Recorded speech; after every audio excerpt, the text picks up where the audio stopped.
শ্রী রাধে।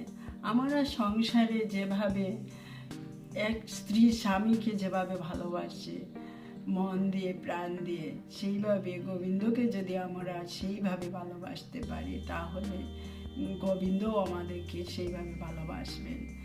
তাহলে কোনো শত্রু আমাদেরকে পরাজিত করতে পারবেন না।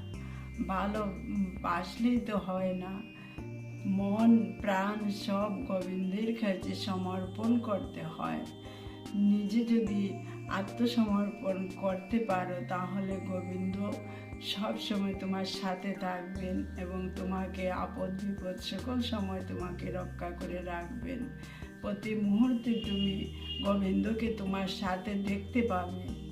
সুতরাং ভালোবাসলে ভালোবাসার মতো বাসো, তাহলে গোবিন্দ কখনো তোমাকে ছেড়ে কোথাও যাবেন না। গোবিন্দ এত দয়ালু,